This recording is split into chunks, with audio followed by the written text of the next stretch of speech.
Hey guys, hope you're doing well. This is VaulSC. I'm going to take you through the next game from Intelcom 2020 between Combined Army featuring the Avatar, played by myself, up against my buddy Dave, who was playing Bakunin with some of the new Bakunin changes for N4. Right off the bat, I just want to say that Dave's a really nice guy. He actually came to the airport and picked me up when I landed and drove me to the accommodation. We took the train day one, but day two he drove me from the accommodation to the event and then to the airport, so I really sincerely appreciate that. Dave's a less experienced player than me, but that's not really saying anything. Dave plays a normal amount of Infinity, I play a degenerate amount of Infinity, so it's just that kind of comparison.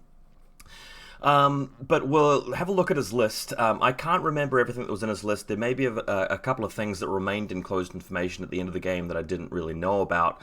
But I can tell you that he was running the Chimera and the 3 Pupniks. These guys just as good as they were in N3. There aren't any massive significant changes in my view. Eclipse grenades are extremely useful now that MSV1 does ignore normal smoke.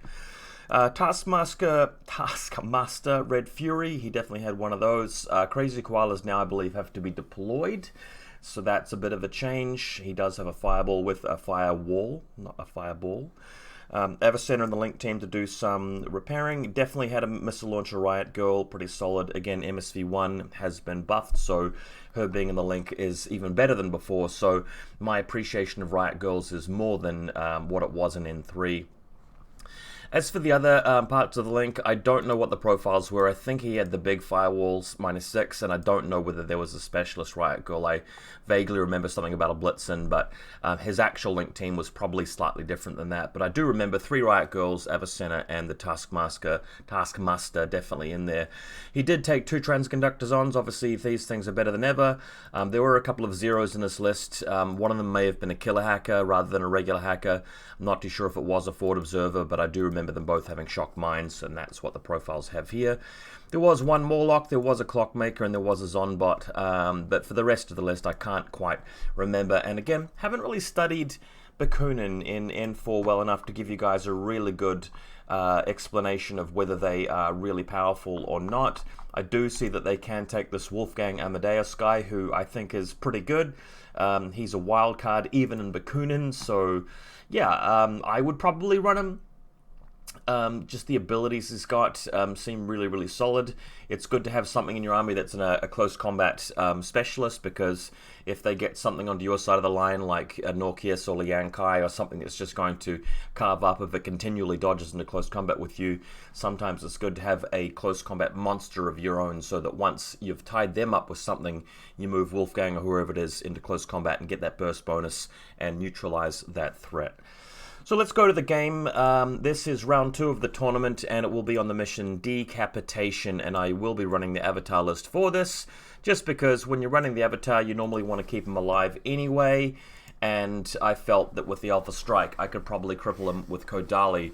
Looking at this table, it's not one of the worst tables in the event. If you guys look carefully, you can see that table just to the left of this, which everybody pretty much unanimously said was disgraceful. You can see that, you know, there's massive fire lanes in that one. With this, the problem is, and look, this table was actually laid out by the guy that I'm actually playing, so if I'm the tournament organizer, I would probably try to make sure that the people who brought their own tables aren't playing on their own tables, but didn't really affect the game. As you guys can see though, the main issue with this table is that there are these 4 sniper towers, or, you know, 6 if you want to look at it as 6 towers, in the deployment zones, and the buildings that are in the center aren't exactly higher than the ones in the deployment zone.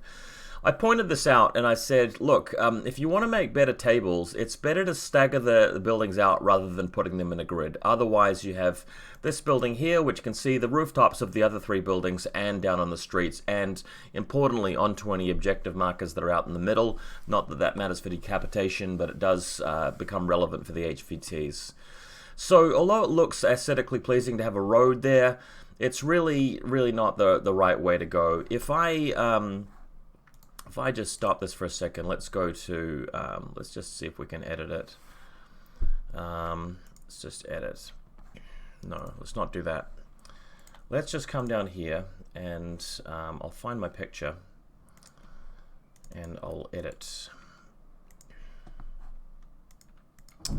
So let's say that this in Microsoft Paint is a table. Let's get out a square. And that is our 4x4 table, just roughly. What you want to do is, if you're going to have a sniper tower in your deployment zone, try and have some other buildings which break up the line of sight a little bit like this. And have these ones, if you do it this way, the ones that are out in the center here, let me just make sure both colors are black. I should have done this beforehand. I'm no good at Microsoft Paint. Brush. So this building here should be taller than this building here.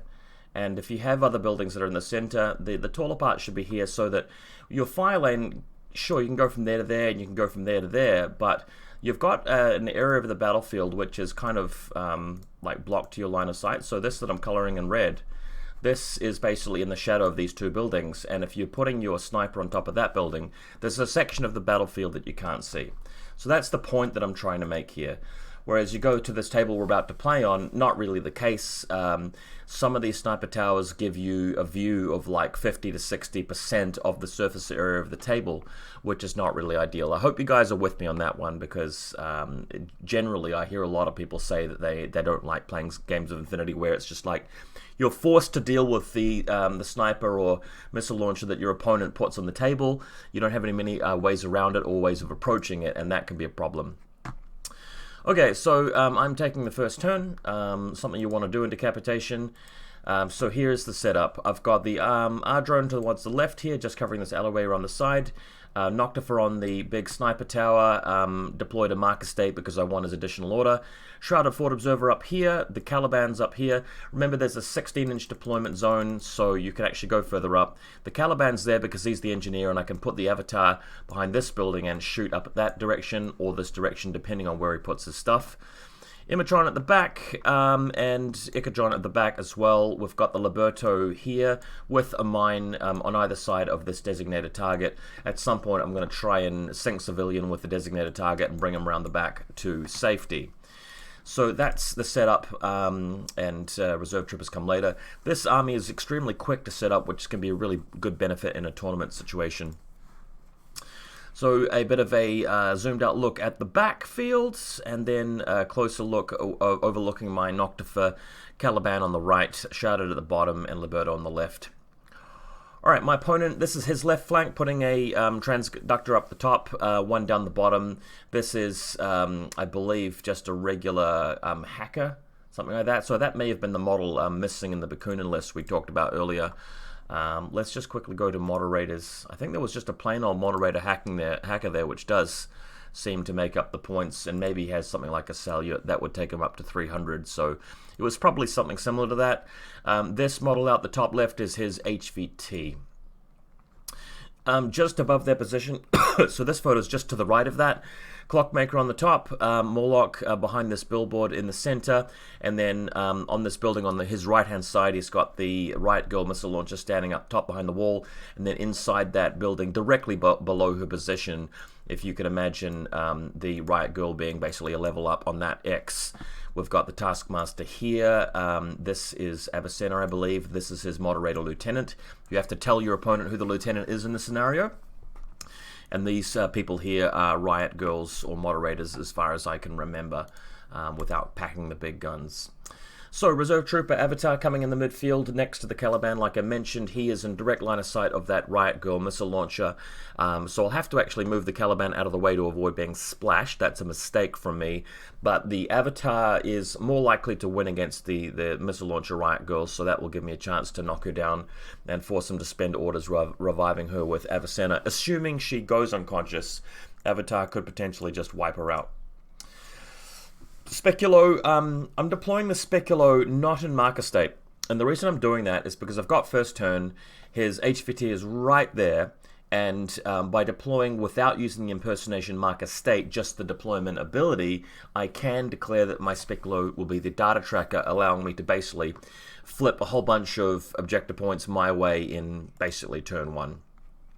His reserve trooper is the Überfallkommando team, very close to his HVT. But I love the fact that they're there because Kodali is going to rip them a new one, as you guys are about to see. This video basically continuing my themed trend of explaining and making the case and argument as to why Kodali is still busted in this edition. There's a camo marker there, by the way. That is, I think, a forward observer 0. So, first order, we're going to go on the Speculo killer. He's just going to basically just crawl so that he touches the line of sight. If you imagine a line of sight going like this, he only has to crawl so he's touching that dotted line and then pull back, which he can easily do because he's so close to it, and basically crack this thing with his combi rifle, and that's it. As you can see on the bottom right here, he has pulled back to safety, and that's 3 objective points to me very easily. He can then spend a new order and put a smoke grenade down in this section of the field very close to where the enemy troops are. So does exactly that. You can see the smoke grenade just in the middle of this picture, and then Kodali spends her own order to show up. Sadly, her wings are a bit brittle, and one of the wing components has snapped off, so didn't have time to glue that back during the tournament. So away she goes, moves through here. Again, guys, if you come within zone of control of an enemy model, they're allowed to dodge. They can't do anything else, and then, of course, because they're dodging instead of shooting you, you shoot them for free because you can see through the smoke with MSV2. They only get to move as a result of the dodge if they win the face-to-face roll. So Kodali moving out and obliterating the first Pupnik, and once she's cleaned up a few more of these enemies, she'll go for the Chimera, but the Chimera will get to shoot back because she's further away. Also, if the Chimera does get to throw the Eclipse Grenade, that'll prevent Kodali from killing it, but Kodali has better ballistic skill, and of course, being impetuous means you can't gain cover. At this point, though, she does go for a Discover against the 0 at some point as well. I'm not too sure if I remember her getting it, but coming into base-to-base with the cover as well to snipe the transconductor zones from the cover. Note that there is a moderator behind this wall who successfully puts Spotlight on her for targeted, so that's one useful defense against Kodali, but it's not much. So she's been targeted. She now pulls away after killing just about everything. She knocks out the Chimera, which renders the Pupniks useless. She kills both transconductor zons, and then she moves back with the rest of her orders. We're spinning a coordinated order here to get the Speculo killer back into safety as well, and her. The game's going to come down to points surviving, so I have to make sure I don't sacrifice too much stuff. Avatar and Caliban also swapping places, gives the Avatar a chance to shoot at the Riot Girl missile launcher and then move away to safety himself. So what we've done here is I've moved the Avatar all the way back around, taking out the transconductor in the process, and just setting up in a position where he can help support Kodali potentially from the flank and protect my Speculo killer, and generally stay out of the way. It'll take him a long time to move over with his link team to threaten the Avatar, and even if he does that, there's no guarantee that he'll win that confrontation. So Avatar pulling back into my territory a bit more. And then picking up suppression fire with his last order just to, again, solidify his position. A lot of the line of sight angles to him are cut off and are not longer than 24 inches, so I felt that was appropriate. There you go, a bit of a close-up on him, using the 3 on the D6 just to remind myself that he can shoot 3 times in the reactive turn because of suppression fire. Okay, my opponent using his Morlock, I believe, cancelling his Impetuous because there's a Noctifer on the rooftop. He then moves out with his 0 to go after Kodali, and we now have a point of learning. Back in N3, it was quite a good tactic to put a mine so that it can see the model around the corner, and then attack the model with your actual unit, because then it will trigger the mine as you're shooting the unit. But my opponent forgets that it's N4, and Kodali can simply declare a dodge as soon as the 0 reveals and takes the attack action to place the mine, place deployable, meaning if she passes, she gets movement, which is exactly what happens, and we get to this image here, where she retreats behind this yellow van and is now no longer in detonation range of the mine. The mine's not considered placed until the end of the order, so she gets away for free. So 0 continuing to move around, placing more mines, and eventually does get line of sight to her, but luckily she's able to trade just by hitting him with the nanopulsar. He fires the combi rifle, they both die. Kodali's worth more, but she has killed a bunch of things in enemy territory, so it's a reasonable trade for me. We then have the other 0 moving around, and he is going after the designated target, which is kind of difficult because there's a Liberto and a mine. So, annoyingly for my opponent, he's just got to basically commit in there. Goes for it. This model is able to dodge. Mine goes off. Liberto blasts him, and a whole bunch of bad luck strikes here, and the 0 does not actually assassinate the designated target, putting me firmly in the lead because he's dropped a couple of guys here in terms of points. I have my target alive. He doesn't have his. I've killed his with the data tracker, so things are looking very good. Goes ahead and stands up his clockmaker engineer, and to my horror, he explains that the Chimera actually has structure points, not wounds, which took me by surprise. I've been playing the Chimera quite a lot in Foreign Company and N3, and I never even realized that it has structure points. So he whips out his gizmo kit, fires the gizmo kit on the ground at the Chimera, and makes some dice rolls. Luckily for me, getting very lucky this game, he does whiff it, and the Chimera fails the check and actually is removed. So things looking pretty bad for Bakunin, but it's mostly due to good luck from me. So he then moves his attention to the Riot Girl missile launcher. She does have MSV1, which helps her against an Octofer. Does successfully discover him, and then they have a missile shootout. And I would have felt bad for my opponent if he got unlucky with this one. It could have happened, but it didn't. The missile lands home and does defeat the Noctifers, so that's at least one thing on my side which is removed, fortunately for my opponent. The Riot Girl versus the Avatar. Avatar is now able to come back. This is Avatar turn 2, by the way, so we've finished with round 1, going back to Combined Army turn 2. Avatar moving out, and with the help of the Engineer, I figured it will be okay to take on the Riot Girl. He's 5 dice on 15s, and she will be 2 dice on 13s, because basically straight ballistic skill 16 with the link bonuses, and you're stripping away part of the mimetism -6 with your MSV1, so there's a net -3 from the mimetism of the Avatar, bringing you back down to BS13. Range and cover both cancel. But Avatar wins this one as you'd expect him to, and renders the Riot Girl unconscious. Sorry, my camera's up there, and if you guys didn't already know, that is the position of the Riot Girl there, and the shootout, I think, is just barely beyond 24 inches between the two of them.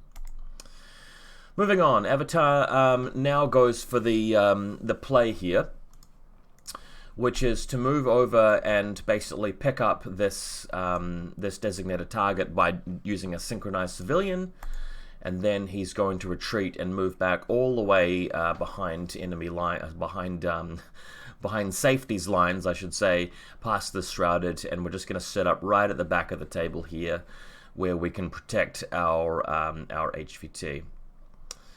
So, in fact, this might already be turn 3. I think me and my opponent may have gotten confused during this game about whether there was a final game round. I remember having a conversation with him about it, and I might have asserted that there was no more turns left. But maybe I got it wrong. Anyway, we'll come back to that at the end of the bat rep. So, setting everybody back way behind enemy lines here. And then it's time for him to activate. So Morlock moves out, just hangs out here in front of the middle, tries to get some smoke down, and then he moves out his entire link team. You know what? I feel like I need to make an apology to my opponent, because during the game, a lot of stuff happened, and I think right at the end, we didn't actually play a third game round, which probably would have changed things a lot in my favor, more than anything. But let's just talk about what actually happened here. I can't remember whether our round finished really early or really late, but I get the feeling like it did finish quite early. Okay, so Taskmaster and the team, they all move out. I'm not watching the table with anything, and the Noctifer is destroyed. He's also spinning a command token to reform the link, I believe, with only 4 people. So they now move out, and they're heading towards the position of my Shrouded, since it's going to come down to army kills at the end. So they're all moving out. The designated target's been moved, and they're coming through to discover the Shrouded. One interesting thing that came up in this game is that the Taskmaster rolled to hit the Shrouded, and just barely got him, and then we realized that the Discover bonus of +3 no longer applies for 4-man link teams. You now must be a 5-man link team for that to take effect. That is a change from N3 to N4, which I was able to point out. So the Taskmaster didn't manage to discover the Shrouded, but eventually he gets through with one of his Riot Girls, goes for the Discover, and I just barely managed to dodge away with the Shrouded, meaning that I actually had more points at the end than he did. Definitely have to apologize to my opponent because coming back and looking through at the photos, I'm pretty sure both players only took two turns. If there'd been one more game round, if he's committing like he did just now, the Avatar would have easily been able to come out and destroy his entire Link team and win quite handily. If he hadn't moved out in his turn 2 and just tried to revive a couple of things and just be cagey, I think the end result would have been the same because I would have had even more time to defend. So that was kind of interesting. But we looked at the points remaining, and I'd only just barely won. This game, I kind of got off lucky because a lot of things went my way. The Chimera didn't get revived. And it kind of made me check myself because my game plan wasn't really as robust as I thought. Giving away models like Kodali, the Shrouded out in the midfield, the points kind of add up, and the points that of his side that I'm actually killing, like the Transductazons, the Chimera, they weren't very much worth very much in the end. But yeah, I'm feeling a little bit embarrassed now. We didn't actually play the third game round. You guys be the judge. I'm confident that it actually would have helped me rather than hindered me if I'd had one more turn. There's no way he could have got to my Avatar to kill it, and what I would have been able to do is continue retreating my more expensive troopers back, setting up more suppression fire, and I would have had a turn to kill a few more things before he came back after me. I think that the best thing he could have done with his round 2, if we'd played it that way, would have just been to move up and revive the missile launcher to get some points back, and then push out in round 3. But by then I would have brought back the Caliban, brought back the Shrouded, and there would have been very little he could have done in my view. So it was a win to Combine Army, but yeah, a little bit of a botched game. Still an interesting game. Learned a little bit about N4 that we didn't before, and I think his Bakunin army looks really cool. That last little shootout felt very impactful because killing the Shrouded would have actually taken him into the lead, and he should have actually managed it. So realistically, I probably should have lost this game. But then again, we didn't play the last round. We only played 2 rounds. Yeah, again, embarrassing because we probably did have enough time to play it. It's not one of these tournaments where I had the round finishing really, really late. But anyway, it is what it is. Props to my opponent for being such a great guy. It was a decent game, and I'll bring you round 3 next tomorrow.